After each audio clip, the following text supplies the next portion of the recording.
प्रचण्डजी MCC pass गर्न साथ नदिने हो भने सरकारबाट तत्काल हट्नुस्, डाक्टर भट्टराईले हटाउनसम्म गरेका छन्। सत्तारूढ दल जनता समाजवादी पार्टीका संघीय परिषद अध्यक्ष डाक्टर बाबुराम भट्टराईले नेकपा माओवादी केन्द्रका अध्यक्ष पुष्पकमल दाहाल प्रचण्डलाई अमेरिकी सहायता परियोजना मिलेनियम च्यालेन्ज कर्पोरेसन एमसीसी संसदबाट पास गर्न साथ नदिने हो भने सरकारबाट हट्न आग्रह गरेका छन्। शनिबार काठमाडौँमा आयोजित एक कार्यक्रममा सत्तामा बसेर बाहिर राष्ट्रवादी कुरा गर्ने तर एमसीसी पास गर्न गठबन्धनलाई साथ नदिने हो भने तत्काल सरकारबाट हट्न डाक्टर भट्टराईले आग्रह गरेका छन्। डाक्टर भट्टराईले खास गरी मेरा पुराना मित्र प्रचण्डजीलाई भन्न चाहन्छु कि तपाईले एमसीसी पास गर्न साथ दिनुहोस् र 138 पुर्याएर पारित गर्नुहोस्, होइन भने तपाईँ सत्तामा पनि बस्ने तर पनि मार्ने अनि बाहिर चाहिँ राष्ट्रवाद भित्र चाहिँ राष्ट्रघात गर्न पाइँदैन। पहिलो विकल्प तपाईले साथ दिनुहोस् र होइन भने तपाईँ जानुहोस्, त्यसको ठाउँमा अर्को आउँछ। हामी बहुमत पुर्याएर पारित गर्छौँ। हाम्रो स्पष्ट धारणा यो छ, लटर पटर कुरा हुँदैन।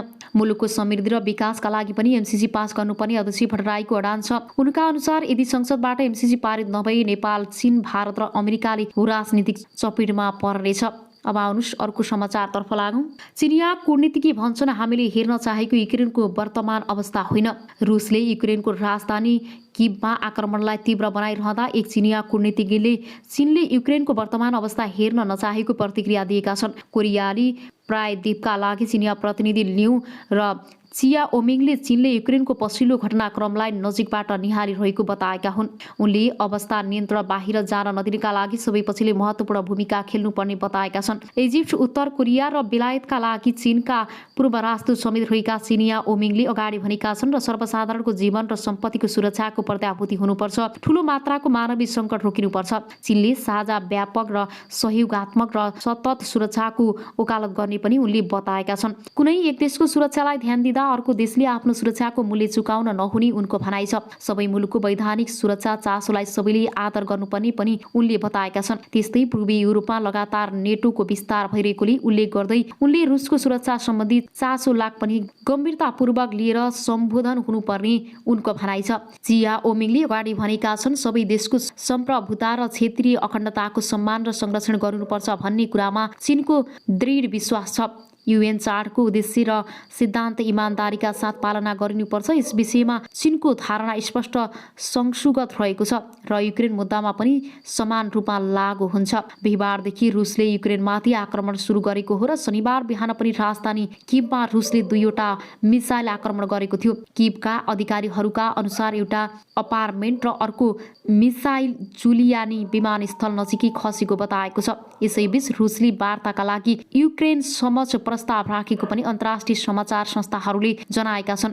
रुसी समाचार संस्था तासले रुसको वार्ताको प्रस्ताव युक्रेनले स्वीकार गरेको दावी गरेको छ। अब आउनुहोस् अर्को समाचारतर्फ लागौँ। चीनसँग सम्बन्ध विस्तारको हात अघि बढायो। अमेरिकी राष्ट्रपति रिचर्ड निक्सनका राष्ट्रिय सुरक्षा सल्लाहकारी हेनरी किसिन्जर र राष्ट्रपति निक्सनको क्रमशः 1971 र 72 को भ्रमपछि चीन अमेरिका सम्बन्धमा सुधार भयो र चीनका लागि अमेरिका अब मित्र मुलुक बन्न पुग्यो भन्ने सोभियतसँग पनि अमेरिकासँग मिलेर चीन विरुद्ध सक्रिय हुन खोजेको छ। अन्यत्र हो र नेपालमै अमेरिकी गुप्तचर संस्था CIA का अधिकारी जोन केनेथ नसले आफ्नो पुस्तक अर्फान्स र अफ द कोल्ड वार शीत युद्धका टुहुरामा खम्पाहरूलाई आर्थिक सहयोगका लागि तत्कालीन सोभियत संघ समेत इच्छुक रहेको खुलासा गरेका छन्। यसबाट देखिन्छ कम्युनिस्ट मुलुक भए पनि कसरी सोभियत संघ र चीन दुवै अमेरिकासँग मिलेर एकअर्काको मेख मार्न समेत लागेका रहेछन्। शीत युद्धका बेला विश्व कम्युनिस्ट राजनीतिको जस्तै परिदृश्य अहिले नेपालको कम्युनिस्ट राजनीतिमा देखिन पुगेको छ। नेपालका प्रतिस्पर्धा दुई ठूला कम्युनिस्ट पार्टीहरू एमाले र माओवादी केन्द्र एकीकृत समाजवादी बरु एमसीसी मार्फत नेपालमा अमेरिकी प्रभाव बढ्न दिन तयार छन्, तर अर्को प्रतिस्पर्धा कम्युनिस्ट पार्टीको प्रभाव बढ्न दिने पछिमा छैन।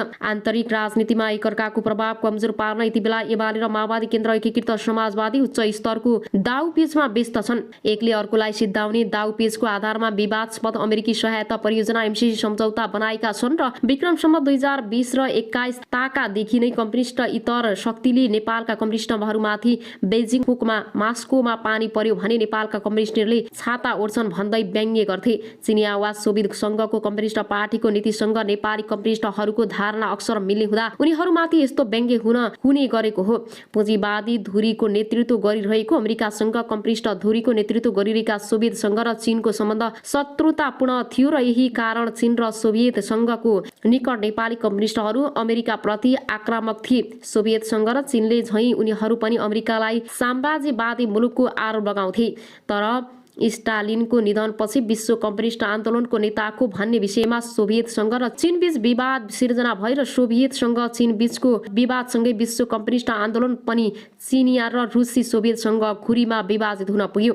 यो विभाजनसँगै विश्वका अधिकांश मुलुकहरूमा कम्युनिस्ट पार्टी र विभाजित भए आन्तरिक कारणले विभाजित भएका नेकपाका दुई विभाजित समूह चिनिया र रुसी खुरीमा लागे। डाक्टर केशवराज जङ्ग र रायमाझीले नेतृत्व गरेको समूह सोभियत संघको नजिक हुन पुग्यो भने नेकपा संस्थापक र महासचिव पुष्पलाल श्रेष्ठ नेतृत्व गरेको समूहले चिनिया धुरीलाई समर्थन गर्यो। सोभियत धुरी निकटले अमेरिकालाई साम्राज्यवादी भन्ने नै भए चीन अमेरिका सम्बन्धमा सुधार भए पनि चिनिया धुरी निकट नेपाली कम्युनिस्टहरूले पनि अमेरिकालाई साम्राज्यवादी मुलुक भन्न छाडेन। बरु विश्व कम्युनिस्ट राजनीतिमा विभाजनपछि चीन समर्थकहरूले पनि अमेरिकालाई जस्तै सोभियत संघको चरित्रलाई सामाजिक साम्राज्यवादी भन्न थाले। अर्थात् विश्व कम्युनिस्ट आन्दोलनमा आएको विवादको असर नेपाली कम्युनिस्ट आन्दोलनमा परे पनि अमेरिकालाई हेर्ने पनि नेपाली कम्युनिस्टहरूको दृष्टिकोणमा खासै परिवर्तन आएन। परिवर्तन आए त केवल सोभियत संघलाई हेर्ने केही समूहको दृष्टिकोणमा मात्र आयो। नेपाली कम्युनिस्टहरू अहिले पनि पौने दर्जन भन्दा बढी चिरामा विभाजित छन्। एकले अर्कोलाई कम्युनिस्टै मान्दैनन्, तर जतिसुकै चिरामा विभाजित भए पनि सबै कम्युनिस्टहरू अमेरिकालाई हेर्ने दृष्टिकोणमा भने एकमत छन्। अर्थात् नेपालका सबै कम्युनिस्ट पार्टीले अमेरिकालाई साम्राज्यवादी मुलुक नै मान्छन्। यस सम्बन्धमा अभिव्यक्तिको तरिका भनी फरक छ। सत्तामा जाने सम्भावना नरहेका कम्युनिस्टहरू अमेरिकी साम्राज्यवाद भनेर सडकमै नारा खन्काउँछन्। सत्तामा पुगिसकेका र फेरि पनि सत्तामा पुग्ने सम्भावना रहेकाहरूले भने अमेरिकालाई साम्राज्यवाद भन्ने नीतिलाई दस्तावेजमा सीमित गरेका छन्। अमेरिकी नीतिहरूलाई हेर्ने सवालमा एमालेदेखि माओवादी केन्द्र एकीकृत समाजवादी एकमत छन् र अमेरिकाप्रति एकै नजर भए पनि माओवादी केन्द्र र एकीकृत समाजवादीका लागि अमेरिका भन्दा ठूलो शत्रु एमाले बनेको छ भन्ने एमालेका लागि माओवादी केन्द्र र एकीकृत समाजवादी। त्यसैले शीत युद्धको मध्यकालमा सोभियत संघले चीन विरुद्ध र चीनको सोभियत संघ विरुद्ध अमेरिकालाई प्रयोग गर्न खोजे जस्तै एमाले र माओवादी केन्द्र एकीकृत समाजवादीले पनि अर्को पक्षमा समाप्त पार्न अप्रत्यक्ष रूपमा अमेरिकालाई प्रयोग गर्न खोजिरहेका छन्। त्यसैले शीत युद्धको मध्यकालमा सोभियत संघले एकले अर्कोलाई समाप्त पार्ने औजार यति बेला विवादस्पद अमेरिकी विकास परियोजना एमसीसी बन्न पुगेको छ। शीत युद्धको मध्यकालमा विश्व कम्युनिस्ट आन्दोलनको नेताको भन्ने विषयमा सोभियत संघ र चीन बीच द्वन्द्व भए जस्तै नेपाली कम्युनिस्ट आन्दोलनको मूलधारको बन्ने भन्ने विषयमा एमाले र माओवादी केन्द्र बीच पनि प्रतिस्पर्धा र द्वन्द्व छ। एकीकृत समाजवादीको माओवादी केन्द्रसँग सम्बन्ध सुमधुर भएकाले यी दुई दलबीच आगामी निर्वाचनमा गठबन्धन र त्यसपछि पार्टी एकता हुने सम्भावना छ। चुनावसम्म सरकारमा र चुनावका बेला गठबन्धन पनि गरे भने आफू पछि परिएला भन्ने त्रास एमालेलाई छ र यही कारण सत्ता गठबन्धन तोड्ने र उनीहरूलाई सडकमा ल्याउनमा एमाले अध्यक्ष केपी शर्मा ओली छन्। त्यसैले सत्ता गठबन्धन तोड्ने हो भने एमसीसी अनुमोदनमा एमाले सहयोग गर्ने प्रस्ताव अध्यक्ष ओलीले प्रधानमन्त्री देउवासँग राखिसकेका छन्। एमसीसी जस्तो महत्त्वपूर्ण विषयमा निर्णय गर्ने अधिकार संसदीय दल मार्फत ओलीले राख्नुको कारण पनि त्यही हो।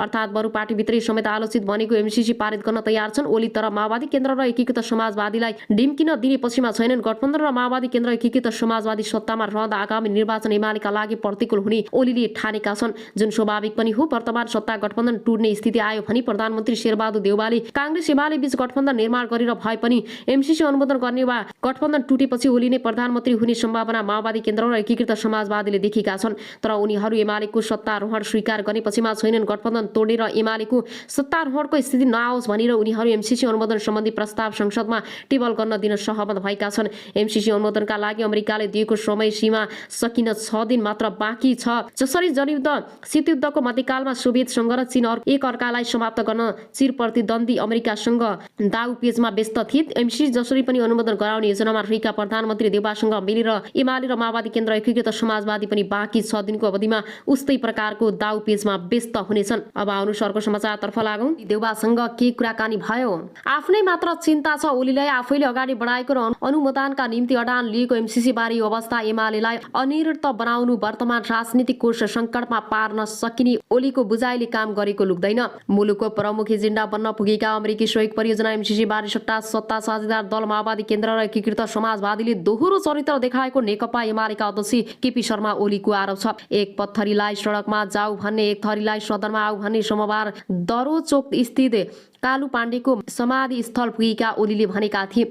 माओवादी केन्द्रका अध्यक्ष प्रचण्ड र एकीकृत समाजवादीका अध्यक्ष माधव कुमार नेपालले एमसीसी पास गर्न षड्यन्त्र गरेको भन्दै ओलीले भनेका थिए, एमसीसी पास गर्ने षड्यन्त्र गर्ने, टेबल गर्ने षड्यन्त्र गर्ने, आफू मूर्ति झैं बस्ने राष्ट्रिय राजनीतिका अन्य एजेन्डा जस्तै एमसीसी अल्झन पनि प्रचण्ड र माधवकै कारण निम्तिएको बताउने ओली स्वयंले पनि पार्टी निर्णय भनी लिइसकेका छैन। हाम्रो पार्टी फुटाएको छ, न्यायको आन्दोलनमा छौं, जिन्दाबाद र मुर्दाबादमा छौं। अब एजेन्डा बारे त छलफल गर्नै पाएका छैनौं। एमाले स्थानीय कमिटी सदस्य भानुभक्त ढकाल भन्छन्, संसदको नियमित प्रक्रिया अवरोध गर्ने पार्टीको कार्यक्रम प्रश्न र पुरानै भएकाले माग पूरा भएपछि मात्रै अरू विषयमा सोच्न सकिने ढकाल बताउँछन्। संसदमा भाग लिने वातावरण बनाएको छैन, संसद अवरोध रहरले गरेको होइन, बाध्यताले हो उनी भन्छन्। अध्यक्ष ओलीलाई अनौपचारिक भेटमा पनि उनी निकट नेताहरूले एमसीसी बारे प्रश्न हुन सुझाव दिइरहेका छन्। ओली भने त्यस्ता सुझावमा मौन रहने गरेको एक नेता सुझाउँछन्। ढकालले जस्तै संसद अवरोधलाई एक सूत्रीय र सजिलो विकल्पका रूपमा ओलीले निरन्तरता दिँदै आएको छ। 8 फागुनमा एमसीसी प्रतिनिधि सभामा पेश भइरहँदा पनि एमाले सांसदले नाराबाजी गरिरहे, तर एमसीसी प्रति चासो, चिन्ता र अभिव्यक्ति भने अध्यक्ष ओलीलाई देखिए। एमाले समर्थकमा समेत देखिन्छ। संसद बैठकमा धेरै नजाने ओली एमसीसी पेश हुन दिने भनी सहभागी भएका थिए। ओलीले अन्य दलका प्रमुख यसरी नै अग्रभागमा रहेर आफ्ना सांसदहरू नाराबाजी सुन्ने। बैठक सकिएपछि झण्डै 40 सांसद राखेर ओलीले एमसीसी बारे आफ्नो भनाइ राखे। एमसीसी पास गर्नका निम्ति ल्याइएको निष्कर्ष सुनाएका ओलीको भनाइ थियो, विदेशीहरूले नेपालको विषयलाई लिएर भराबैरी गर्न थाले, सडकमा नागरिकहरू बीच झडपको अवस्था हुन थाल्यो, बल्ल ल्याइयो। दुई जना सभामुख फेरिदा पनि एमसीसी रोकेर राखेकै कारण समस्या बढेको ओलीले बताएका थिए। तर फेरि पनि ओलीले एमसीसी बारे पार्टी निर्णय लिन आवश्यक ठानेनन्। जबकि राष्ट्रिय बहसको एजेन्डा बनेको एमसीसी बारे प्रश्न निर्णय र अडान लिएर एमाले उभिनुपर्ने दबाव पनि उनी निकट नेताहरूले लगातार बढाइरहेका छन्। दर्शक बिन आउनुहोस् अब अर्को समाचारतर्फ लागौं। पनि अनभिज्ञ भएका थिएनन्। यदि एमसीसीमा रहेका विवादास्पद बुँदा संशोधन गरेर अनुमोदन गर्न राष्ट्रिय सहमतिको पहल गरिदिएको भए एमसीसीका विवादास्पद दफाहरूको संशोधन हुन्थ्यो, सत्ता गठबन्धन जोगिन्थ्यो, निर्वाचन समय देवाको प्रधानमन्त्री पद सुरक्षित रहन्थ्यो र नेपाली जनता र सबै राजनीतिक दलहरूको निर्णयलाई आधार बनाएर अमेरिकाले पनि फेस सेभिङको मौका पाउँथ्यो। तर आपत्तिजनक र अनावश्यक बुँदा संशोधनका लागि देउवाले कुनै पहल गरेनन्। उनको एकहोरो स्टाटस जसरी पनि यत्तिकै एमसीसी प्रक्रियामा जानुपर्छ र अनुमोदन हुनुपर्छ भन्ने रह्यो। एमसीसी जसरी पनि अनुमोदन गराउने दबाव र दाउ पेचमा मात्र उनी लागिरहे। एमसीसी अनुमोदन नहुँदा कस्तो नैतिक जोखिम सिर्जना हुन्छ यस कुराप्रति ध्यान दिने कष्ट देउवाले कहिल्यै गरेनन्। एमसीसी अनुमोदन नहुँदा जुन सङ्कष्ट सिर्जना हुन्छ त्यसमा सबैभन्दा बढी जिम्मेवारी देउवा नै हुनेछन्। यस सन्दर्भमा माओवादी केन्द्र र एकीकृत समाजवादीमाथि सरकारमा बसेर सरकारकै प्रस्ताव विरुद्ध मतदान गरेको भन्दै नैतिक प्रश्न उठाउन त सकिएला, तर सङ्कटको सिर्जनाकार देउवा आफै भएकाले त्यसपछि काङ्ग्रेस नेता विमलेन्द्र निधि एमसीसी सम्झौताका सम्बन्धमा नेकपा एकीकृत समाजवादी पार्टीका अध्यक्ष माधव कुमार नेपालले दोहोरो चरित्र देखाएको बताएका छन्। धनुषाको मुखियापट्टि मुसर्निया गाउँपालिका 2 को बेलबिहेमा निर्माण हुने भ्यूटार स्थलको निरीक्षण गर्न पुगेका नेता निधिले आफू समेत सहभागी रहेको छलफलमा अध्यक्ष नेपालले एमसीसी सम्झौता संसदबाट अनुमोदन गर्न